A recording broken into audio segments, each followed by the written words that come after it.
வணக்கம். ஃபர்ஸ்டர்ஸ் ஹெட்கியர்ஸ் வழங்கும் தமிழ்நாடு 360க்கு உங்களை வரவேற்பது நான் சரவணன். செய்திகளை விரிவாக பார்ப்பதற்கு முன் தலைப்புச் செய்திகளை பார்க்கலாம். நாகை அருகே பாசன வடிகால் வாய்க்கால் அடைக்கப்பட்டுள்ளதால் 2 ஆண்டுகளாக தரிசு நிலமாக கிடக்கும் விளைநிலங்கள். சாகுபடி செய்ய முடியாமல் தவிக்கும் விவசாயிகள்.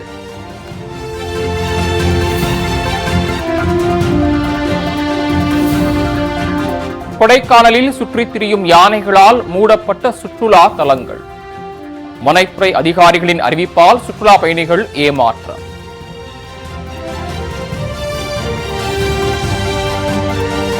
நாகை அருகே வெண்மணியில் பல மாதங்களாக குடிநீர் விநியோகம் இல்லாததால் பொதுமக்கள் காலி குடங்களுடன் போராட்டம்.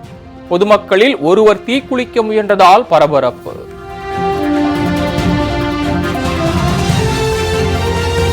திருவாரூர் அருகே பள்ளி விளையாட்டு மைதானத்தில் ஜல்லி குவியலை கொட்டி வைத்திருக்கும் திமுக பிரமுகர். மாணவ மாணவிகள் அவதி.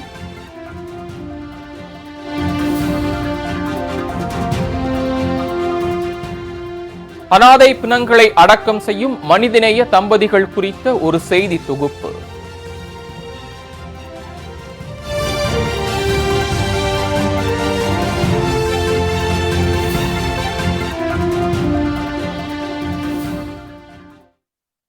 செய்திகளை விரிவாக பார்க்கலாம். நாகை அருகே பாசன வடிகால் வாய்க்கால் அடைக்கப்பட்டுள்ளதால் 2 ஆண்டுகளாக 500 ஏக்கரில் சாகுபடி செய்ய முடியாமல் விவசாயிகள் பாதிக்கப்பட்டுள்ளனர். திருக்குவளை அடுத்த கொத்தங்குடி ஊராட்சியில் உள்ள தொழுதூர் பாசன வடிகால் வாய்க்கால் மூலமாக ஆண்டாண்டு காலமாக சுமார் 500 ஏக்கரில் சம்பா மற்றும் குறுவை சாகுபடி செய்யப்பட்டு வந்தது.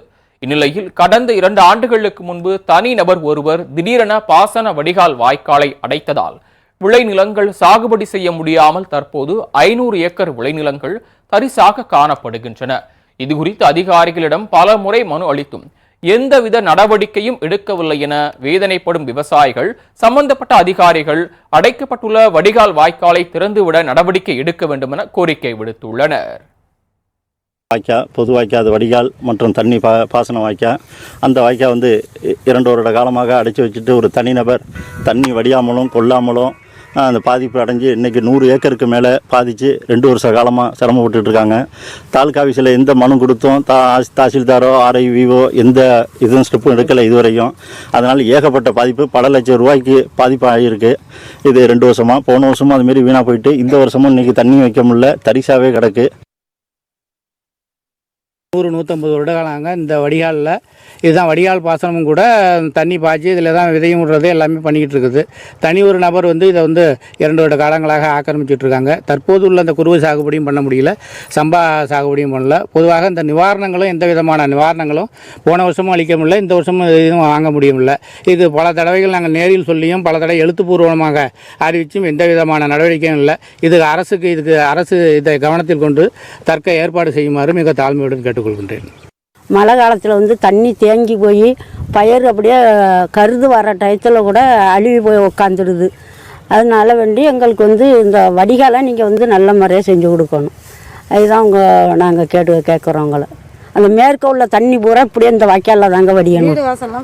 வீடு வாசலுக்கு தண்ணி பூந்து வீணாக போகுது.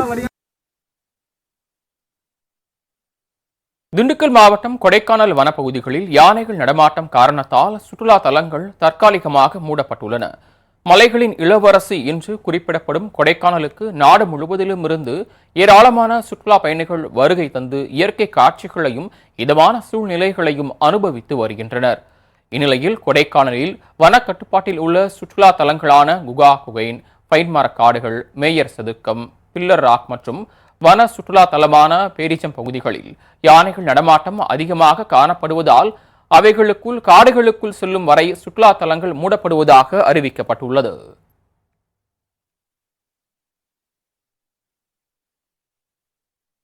நாகை அருகே வெண்மணியில் பல மாதங்களாக குடிநீர் வராததால் பொதுமக்கள் காலி குடங்களுடன் சாலை மறியல் போராட்டத்தில் ஈடுபட்டனர்.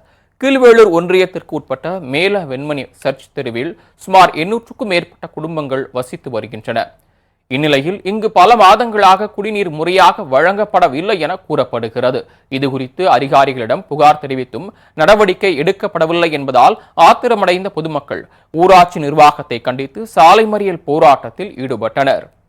இந்நிலையில் போராட்டம் தொடங்கி 3 மணி நேரமாகியும் அதிகாரிகள் வராத நிலையில் ஆத்திரமடைந்த ஒருவர் திடீரென மண்ணெண்ணெய் பாட்டிலுடன் வந்து தீக்குளிக்க முற்பட்டார். இதனால் அந்த பகுதி பரபரப்பாக காணப்பட்டது.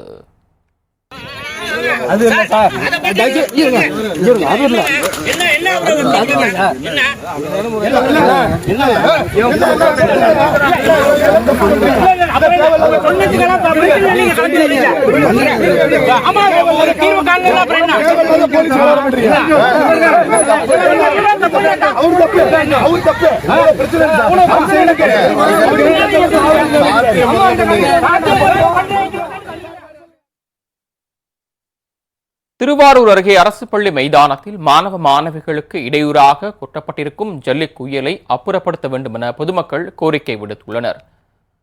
திருநெய்ப்பேர் ஊராட்சிக்குட்பட்ட தென்னவராயநல்லூரில் செயல்பட்டு வரும் அரசு ஊராட்சி ஒன்றிய தொடக்கப்பள்ளியில் 100க்கும் மேற்பட்ட மாணவ மாணவிகள் பயின்று வருகின்றனர். இப்பள்ளிக்கான விளையாட்டு மைதானத்தில் இப்பகுதியை சேர்ந்த முன்னாள் மாவட்ட ஊராட்சி உறுப்பினரும் திமுக நிர்வாகியுமான கருணாகரன் என்பவர் தனக்கு சொந்தமான ஜல்லி கற்களை டன் கணக்கில் குவித்து வைத்துள்ளார்.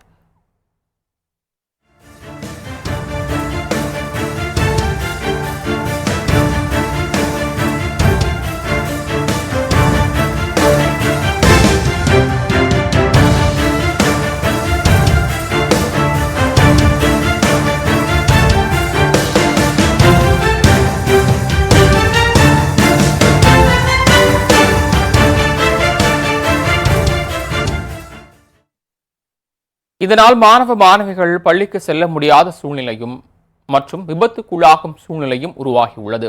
இதனையடுத்து ஜல்லி குவியல்களை வேறு இடத்திற்கு மாற்றக்கோரி பள்ளி நிர்வாகம் கூறிய நிலையில் வேறு இடத்திற்கு கொண்டு செல்ல முடியாது, உங்களால் முடிந்ததை செய்து கொள்ளுங்கள் என திமுக நிர்வாகி தெரிவித்துள்ளார். இதுகுறித்து அப்பகுதி மக்கள் அனைத்து தரப்பு அலுவலர்களிடமும் முறையிட்டும் எந்த ஒரு தீர்வும் இதுவரை எட்டப்படாத நிலையில் மாவட்ட நிர்வாகம் தலையிட்டு ஜல்லிக்கற்களை உடனடியாக அகற்ற நடவடிக்கை எடுக்க வேண்டும் என கோரிக்கை விடுத்துள்ளனர்.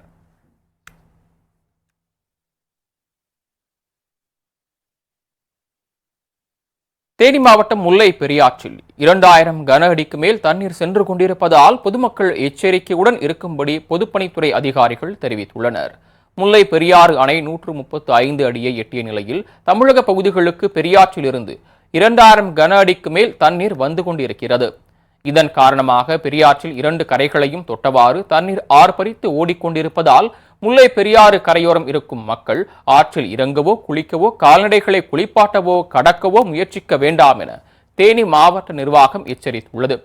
மேலும் வீரபாண்டி கௌரியம்மன் கோயிலுக்கு வரும் பக்தர்கள் ஆற்றில் இறங்காமல் இருப்பதற்காக நடவடிக்கைகள் மேற்கொள்ளப்பட்டிருப்பதாக பொதுப்பணித்துறையினர் தெரிவித்துள்ளனர். புதுக்கோட்டை மாவட்டம் விராலிமலையில் சாலையோர பிளக்ஸ் பேனர்கள் அமைப்பதில் கட்டுப்பாடுகளை கடுமையாக்க சமூக ஆர்வலர்கள் வலியுறுத்தியுள்ளனர். விராலிமலை காமராஜர் நகர், கடைவீதி, செக் போஸ்ட் உள்ளிட்ட சாலையோரங்களில் ஊராட்சியின் உரிய அனுமதியின்றி அரசியல் கூட்டங்கள், கோயில் திருவிழாக்கள், திருமண விழா உள்ளிட்ட சுப மற்றும் துக்க நிகழ்ச்சிகளுக்கு பிளக்ஸ் போர்டு வைக்கும் பழக்கம் அதிகரித்து வருகிறது. சென்னை உயர்நீதிமன்ற உத்தரவின்படி தமிழகம் முழுவதும் பிளக்ஸ் போர்டுகள் வைக்க விதிக்கப்பட்ட தடை உத்தரவு அமலில் உள்ள நிலையில் அந்த உத்தரவை பொருட்படுத்தாமல் ஆங்காங்கே அவசர கதியில் பிளக்ஸ் போர்டுகள் அமைக்கப்பட்டு வருகின்றன. இதனால் தற்போது வீசி வரும் சூறாவளி காற்றால் பேனர்கள் முறிந்து வாகன ஓட்டிகள், பாதசாரிகள் மீது விழும் சூழல் ஏற்பட்டுள்ளது. எனவே பொதுமக்களின் பாதுகாப்பை கருத்தில் கொண்டு ஊராட்சி நிர்வாகத்தினர் பிளக்ஸ் பேனர்கள் அமைப்பதில் கட்டுப்பாடுகளை கடுமையாக்க வேண்டும் என சமூக ஆர்வலர்கள் கோரிக்கை விடுத்துள்ளனர்.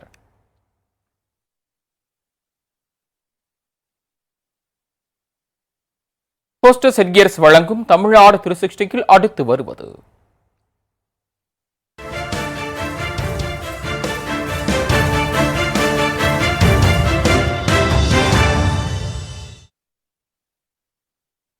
நாகை அருகே தூய மிக்கேல் ஆண்டவர் கோவில் திருவிழா கொடியேற்ற நிகழ்ச்சியில் ஏராளமான கிறிஸ்தவர்கள் பங்கேற்று வழிபாடு செய்தனர். நாகப்பட்டினம் மாவட்டம் வேளாங்கண்ணியை அடுத்த பூவைத்தேடி என்ற கிராமத்தில் அமைந்துள்ள தூய மிக்கேல் ஆண்டவர் கோவில் ஆண்டு திருவிழா கொடியேற்றத்துடன் துவங்கியது. முன்னதாக திருப்பூண்டி பங்குத்தந்தை பீட்டர் டேமியன் துரைராஜ் தலைமையில் சிறப்பு திருப்பலி நடைபெற்றது. தொடர்ந்து பேண்ட் வாத்தியங்கள் முழங்க கொடியேற்றப்பட்டது. தொடர்ந்து நடைபெற்ற கண்கவர் வானவேடிக்கை நிகழ்ச்சியை அங்கு கூடியிருந்த ஏராளமான பொதுமக்கள் கண்டு ரசித்தனர். மேலும் விழாவின் முக்கிய நிகழ்ச்சியான திருத்தேர் பவனி ஜூலை 5ஆம் தேதி நடைபெறுகிறது.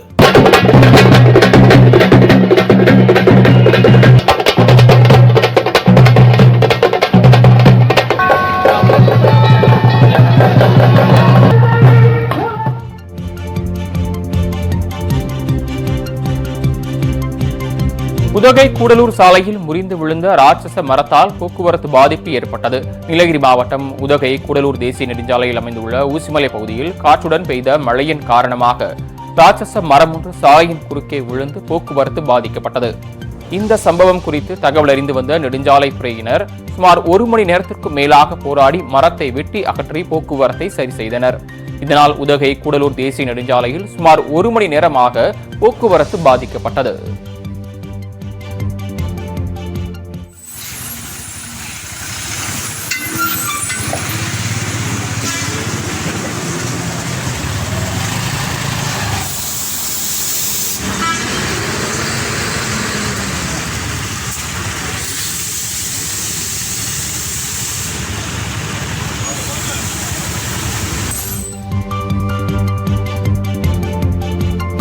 திருப்பத்தூர் மாவட்டம் நாற்றம்பள்ளி அருகே அரசு பேருந்தை சிறைபிடித்து பொதுமக்கள் சாலை மறியல் போராட்டத்தில் ஈடுபட்டனர். வெலக்கல்நத்தம் பகுதியில் கடந்த 6 மாதங்களுக்கு முன்பு புதிய கழிவுநீர் கால்வாய் அமைக்க பள்ளம் தோண்டும்போது உடைக்கப்பட்ட கழிவுநீர் கால்வாய் மீண்டும் சீரமைக்கப்படாததால் அப்பகுதி மக்கள் அவதிக்குள்ளாகி வருகின்றனர். இதுகுறித்து பலமுறை ஊராட்சி நிர்வாகத்திடம் புகார் அளித்தும் எந்தவித நடவடிக்கையும் எடுக்கப்படாததால் ஆத்திரமடைந்த அப்பகுதி மக்கள் வெலக்கல்நத்தம் பகுதியிலிருந்து செட்டேரியர் கேம்ப் செல்லும் சாலையில் அரசு பேருந்தை சிறைபிடித்து சுமார் 50க்கும் மேற்பட்டோர் சாலை மறியல் போராட்டத்தில் ஈடுபட்டனர். பின்னர் தகவல் அறிந்து வந்த காவல்துறையினர் நடத்திய பேச்சுவார்த்தைக்கு பின் அவர்கள் கலைந்து சென்றனர்.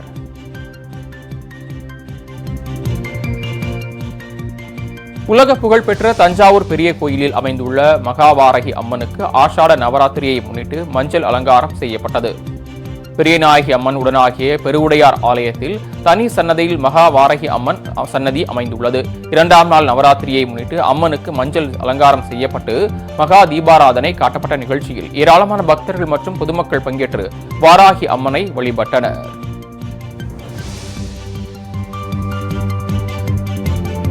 மதுராயில் புவனேஸ்வரி நாகாத்தம்மன் கோயில் குடமுழுக்கு விழாவில் 200க்கும் மேற்பட்ட பக்தர்கள் பங்கேற்று வழிபட்டனர். சென்னை மதுரவாயிலில் அமைந்துள்ள புவனேஸ்வரி நாகாத்தம்மன் குடமுழுக்கு விழா கணபதி ஹோமம், 1ஆம் கால பூஜை, 2ஆம் கால பூஜைகளுடன் கோலாகலமாக தொடங்கியது. இதனைத் தொடர்ந்து இன்று யாகசாலை பூஜைகளுடன் மேலதாளங்கள் முழங்க குடமுழுக்கு விழா நடைபெற்றது. இதனை அப்பகுதியை சுற்றியுள்ள 200க்கும் மேற்பட்ட பக்தர்கள் பங்கேற்று அம்மனை வழிபட்டு சென்றனர்.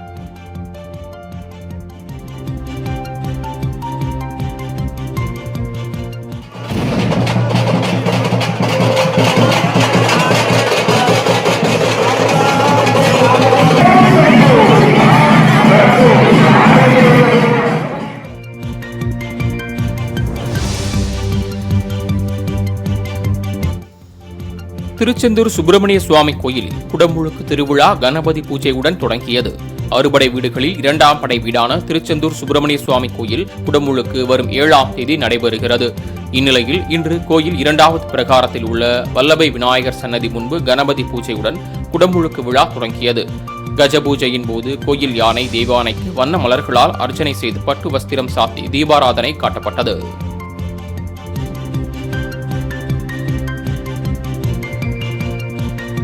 போதைப் பொருள் பயன்படுத்துவோருக்கும் 6 முதல் 2 ஆண்டுகள் வரை சிறை தண்டனை விதிக்கப்படும் என இந்திய போதைப் பொருள் தடுப்பு பிரிவு தென்மண்டல தலைவர் அரவிந்தன் தெரிவித்துள்ளார். திருவள்ளூர் மாவட்டம் பெரியபாளையம் அடுத்த மஞ்சாங்கரணை பகுதியில் உள்ள தனியார் மருத்துவக் கல்லூரியில் சர்வதேச போதை ஒழிப்பு தினத்தை முன்னிட்டு நடைபெற்ற விழாவில் அவர் கலந்து கொண்டார். அப்போது பேசுகையில் தமிழ்நாட்டில் 2025ஆம் ஆண்டு தற்போது வரையில் 1400 கிலோ கஞ்சா, ஆசிஸ் என்ற வகையை சேர்ந்த போதைப் பொருள் 16 கிலோ, 2 கிலோ மெத்தபட்டமைன் பறிமுதல் செய்யப்பட்டு 34 பேர் கைது செய்யப்பட்டிருப்பதாக தெரிவித்துள்ளார். NDPS ஆக்டை பொறுத்த வரைக்கும் டிராஃபிக்கிங் இஸ் அன் அஃபென்ஸ். டிராஃபிக்கிங்ன்றது கடத்தல், அதே மாதிரி விற்கிறது, அது மாதிரியான விஷயங்கள்லாம் டிராஃபிக்கிங் கீழே வரும். அது எல்லாமே அஃபென்ஸில் வரும். பட் கன்சம்ஷன் அஃபென்ஸா அப்படின்னு ஒரு கேள்வி கேட்டிங்க அப்படின்னா consumption is definitely an offence. அந்த போதைப்பொருள் கன்சியூம் பண்ணுற போதைப்பொருள் ஏற்ற மாதிரி 6 மாதத்துலேருந்து பனிஷ்மெண்ட் வந்து 2 வருடம் வரைக்கும் கூட வந்து கோர்ட்டில் கொடுக்கலாம். என்சிபியோட ஸ்டாட்டிஸ்டிக் எடுத்துக்கிட்டிங்கன்னா 2024 பொறுத்த வரைக்கும் 2000 கிலோ கஞ்சா பறிமுதல் பண்ணியிருக்கோம். கிட்டத்தட்ட 20 கிலோ மெத்தாம்ஃபெட்டமின் பறிமுதல் பண்ணியிருக்கோம். மற்ற ட்ரக்ஸ் பறிமுதல் பண்ணியிருக்கோம். 64 நபர்கள் கைது செய்யப்பட்டிருக்காங்க. இந்த வருடம் பார்த்துக்கிட்டிங்கன்னா இது வரைக்கும் 1400 கிலோ கஞ்சா பறிமுதல் செய்யப்பட்டுள்ளது. ஹேஷிஷ் அப்படின்னு சொல்லக்கூடிய பொருள் அது ஒரு 16 கிலோ பறிமுதல் பண்ணியிருக்கோம். மெத்தாம்ஃபெட்டமின் இதுவரை 2 கிலோ பறிமுதல் செய்யப்பட்டுள்ளது. நபர்கள் ஒரு 34 நபர்கள் கைது பண்ணியிருக்கோம். மீண்டும் நாளை காலை 7:30 மணிக்கு ஃபோஸ்டர்ஸ் ஹெட்கியர்ஸ் வழங்கும் தமிழ்நாடு 360 சந்திப்போம். சிறிய இடைவெளிக்கு பிறகு 3 மணி செய்திகளை பார்க்கலாம். வணக்கம்.